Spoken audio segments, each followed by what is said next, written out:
My fiancé smirked. Reality is boring. People want the fantasy and refused to sign for our dream farm I'd spent 2 years saving for. I just sat there, silent. By the end of the day, she'd shown everyone exactly who she was. My 26M fiancé, 24F, texted her friend. He actually thinks I'll become a farmer with dirt under my nails. Hilarious, after 2 years of planning our dream farm together. I'm sitting in my truck outside her apartment right now and I don't know what to do. Okay, so, I'm literally shaking as I type this. I just saw something on Sophie's phone that completely destroyed everything I thought I knew about our relationship, and I feel like the biggest idiot on the planet.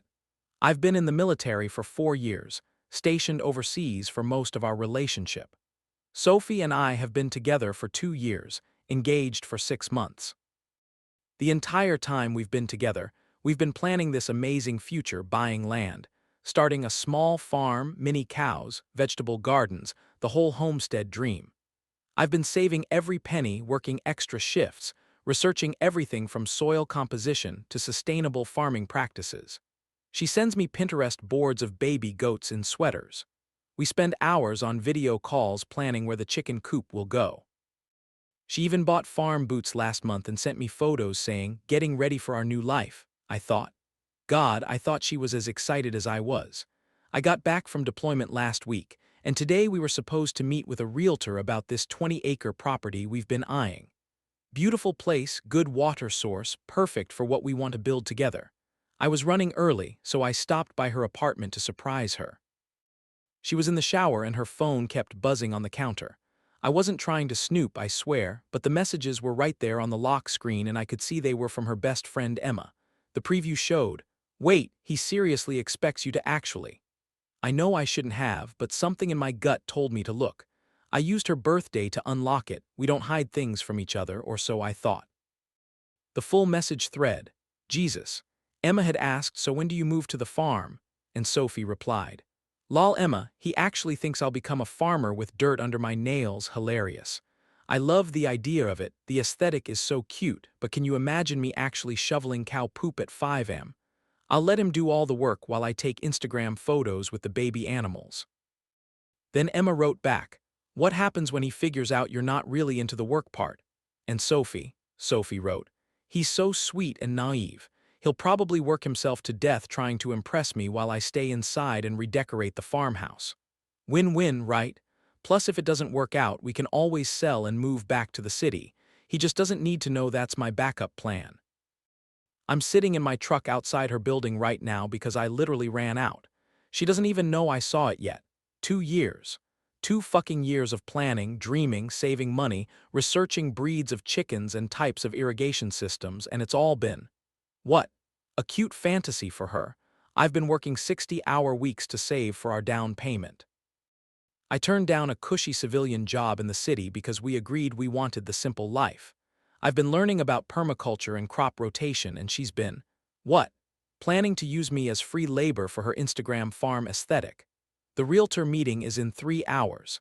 I don't know if I should confront her, cancel the meeting, or just drive away and never look back. We're supposed to get married in 8 months. I put a deposit down on the venue 2 weeks ago. How do you even bring this up? Hey honey, I saw you think I'm a naive idiot who'll be your personal farm hand while you play house. I feel so stupid. Looking back, there were signs. She never wanted to visit working farms with me. When I'd talk about the actual day-to-day work, she'd change the subject to decorating ideas. She bought those farm boots, but they're still pristine, never been outside. Reddit, what the hell do I do here? Am I overreacting? Is this something couples can work through, or did I just waste 2 years on someone who's been lying to my face this whole time? TLDR. Discovered my fiancé thinks our shared farm dream is just her playing farmhouse while I do all the actual work. Don't know how to proceed. Edit, she just texted asking where I am and if I'm okay. I told her I needed to think about some work stuff and would see her later. I can't even look at her right now. Update 1. My fiancé thought our farm dream was just Instagram aesthetic while I do all the work. We had the realtor meeting, and it got so much worse. Holy shit, Reddit. I wasn't expecting this much response to my original post. Thank you to everyone who told me I wasn't crazy and that this was a huge red flag. I've been processing everything over the past 2 weeks, and I need to update you because this situation has gotten way more complicated. First off, yes, I went to the realtor meeting. I know, half of you told me to run and the other half said to confront her first. But here's the thing. I needed to see how deep this went. I needed to know if there was any part of her that actually wanted this life or if it was all just performance. The meeting was at the property, and let me tell you, it was enlightening as hell. We met Jim, the realtor, at 2 p.m. The current owners, an older couple named the Hendersons, were there too because they wanted to show us around personally. These people have been working this land for 30 years, they're the real deal. Weathered hands, sun-worn faces, the kind of people who wake up before dawn every single day to tend to their animals. Sophie showed up in a brand new white sundress and designer sandals to a working farm in November. When I saw her outfit, something cold settled in my chest, but I told myself to give her the benefit of the doubt. Mrs. Henderson immediately started talking about the daily routine, feeding schedules, mucking out stalls, the chicken coop that needed repairs, how they split wood for winter heating. Real, actual farm work. I was taking notes, asking questions about soil testing and water table levels. Sophie was taking selfies by the barn and asking Mrs. Henderson where she got her rustic decorations. Then Mrs. Henderson said something that I'll never forget. Farming isn't just a lifestyle, dear, it's a full-time commitment. Both partners need to be all in or it'll break you financially and emotionally. I've seen too many young couples think it's like those farming shows on TV. Sophie laughed, actually laughed, and said, "Oh, Nathan will handle all the hard stuff. I'm more of the creative vision person." The Hendersons exchanged a look. Jim the realtor shifted uncomfortably, and I felt like I was going to throw up. Mr. Henderson, bless his soul, decided to give us the reality tour. He took us to see the chicken coop at feeding time. These aren't cute Pinterest chickens, they're loud, messy, and aggressive when they're hungry. Sophie immediately backed away when one ran at her feet. She spent the entire time trying to stay upwind of the smell. Then we went to meet their 2 cows, beautiful animals, but they'd been rolling in mud because it had rained the night before. Mr. Henderson started explaining feeding schedules, hay costs, veterinary care. Sophie interrupted to ask if they made good photo props. Photo props. She called living animals photo props. Mr. Henderson stopped mid-sentence and just stared at her. But here's where it gets worse, Reddit, so much worse. After the tour, Jim was going over financing options and Sophie's phone rang.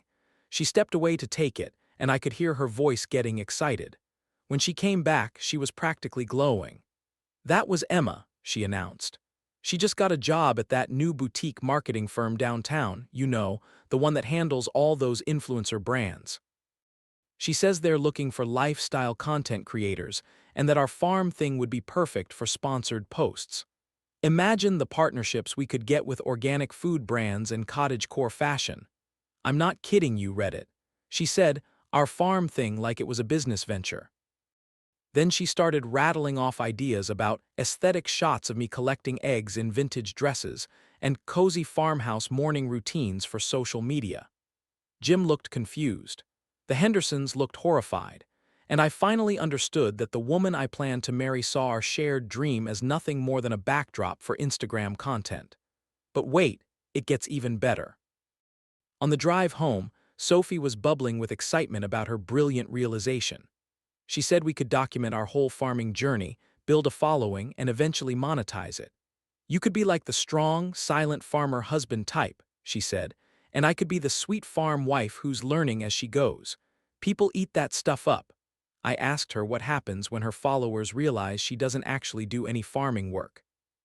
Her response, "Nathan, honey, it's called content creation. Reality is boring, people want the fantasy."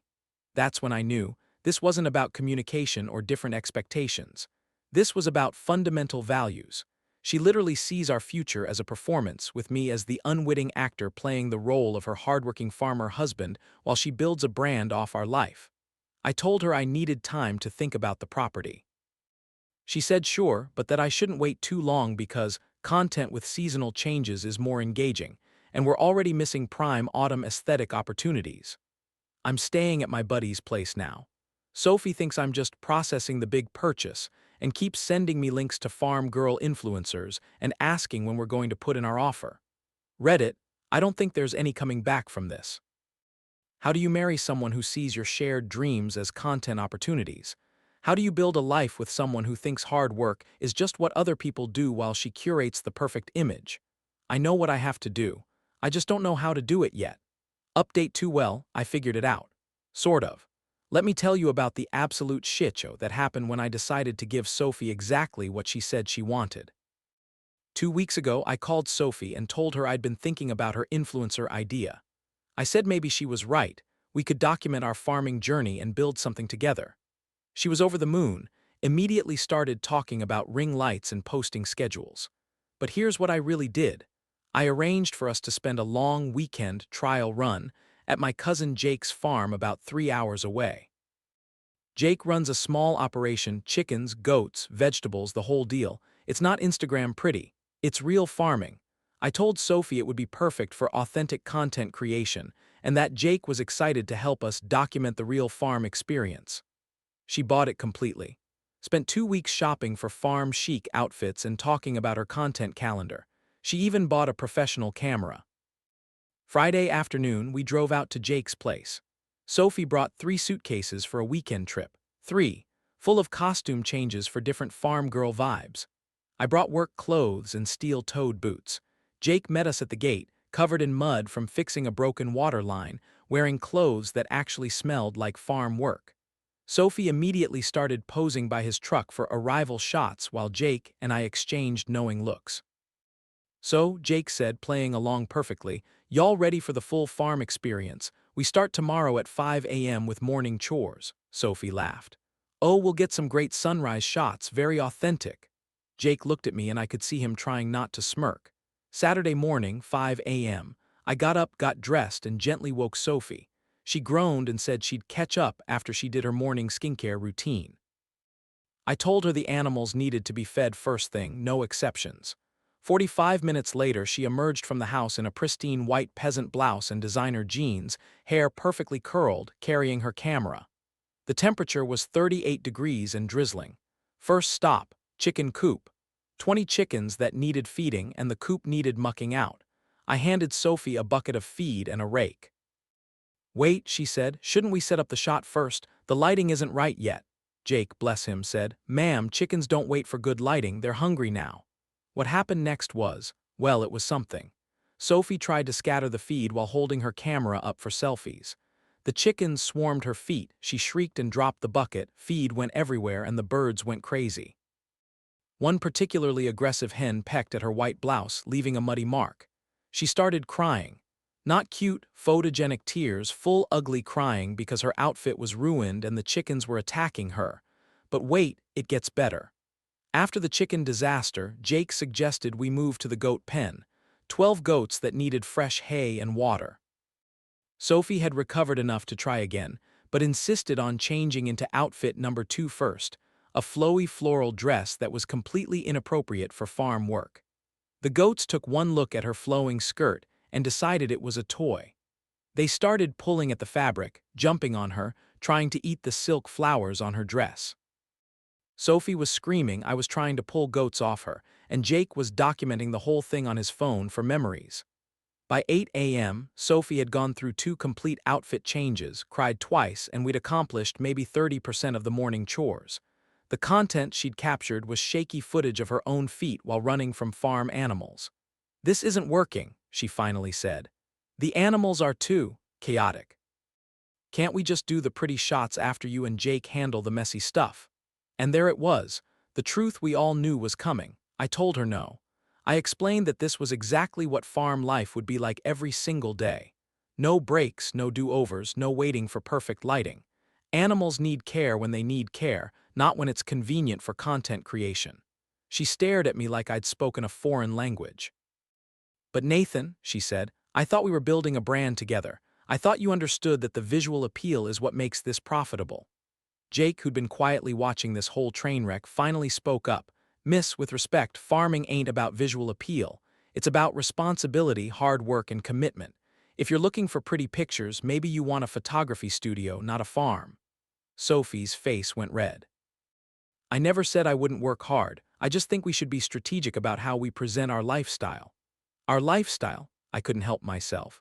Sophie, you've been here for 14 hours and you've yet to successfully complete a single farm task. You've changed clothes more times than you've fed an animal. That's when she exploded. Turns out, Sophie had a whole different plan that she'd never shared with me. She'd already reached out to her friend Emma's marketing contacts.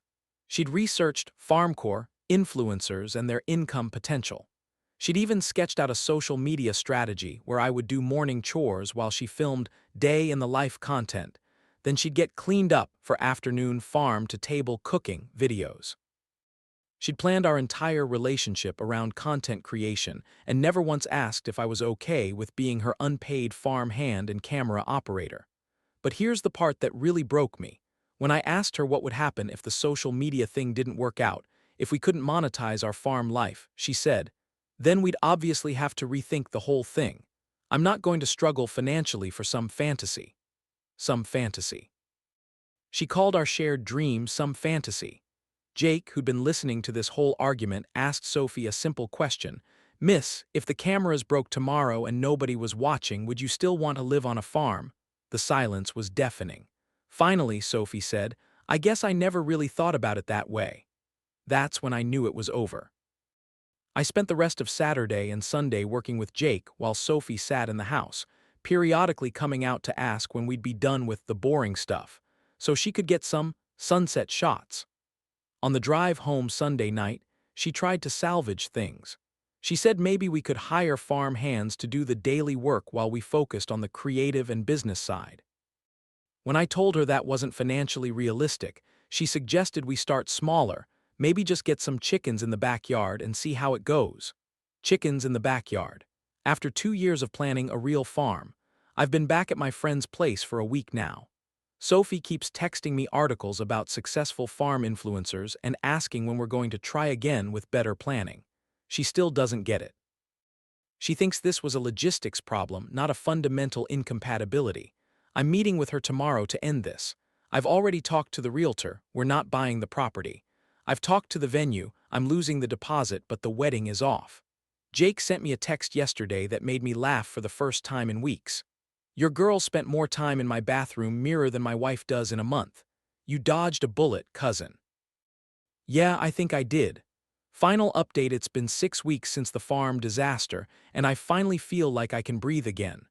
But first, let me tell you about the breakup conversation that made me realize I dodged not just a bullet, but an entire artillery barrage. I met Sophie at a coffee shop near her apartment, neutral territory, public place, witnesses. I'd rehearsed what I was going to say, that we wanted fundamentally different things, that I couldn't build a life with someone who saw our shared dreams as content opportunities, that I wished her well but we were done. What I got instead was a masterclass in manipulation that would have made a used car salesman proud. Sophie walked in wearing perfectly distressed overalls and a vintage band t-shirt, clearly her attempt at reformed farm girl aesthetic. She had a Pinterest board pulled up on her phone and immediately launched into this elaborate presentation about how she'd learned so much from our weekend at Jake's farm.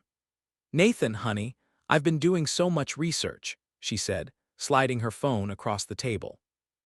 Look, I found this amazing couple in Vermont who document their farm life, and they make 6 figures just from sponsored content and affiliate marketing. We could totally do this. I stared at the screen. It was literally a business plan. She'd calculated potential revenue streams, identified target demographics, and created a content calendar for our first year of farming. She turned our relationship into a fucking business proposal. Sophie, I said, we need to talk about what happened. Oh, that, she waved her hand dismissively.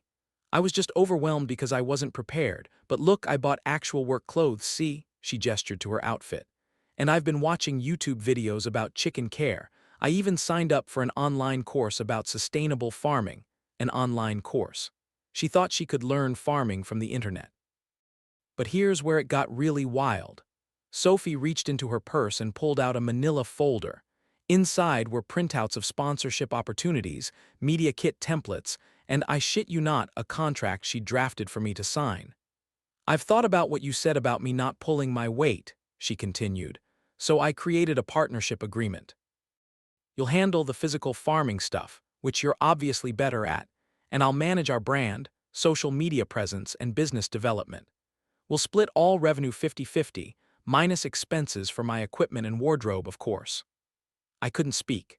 This woman had listened to everything I'd said about feeling used and manipulated, and her solution was to literally formalize our arrangement where I'd be her employee.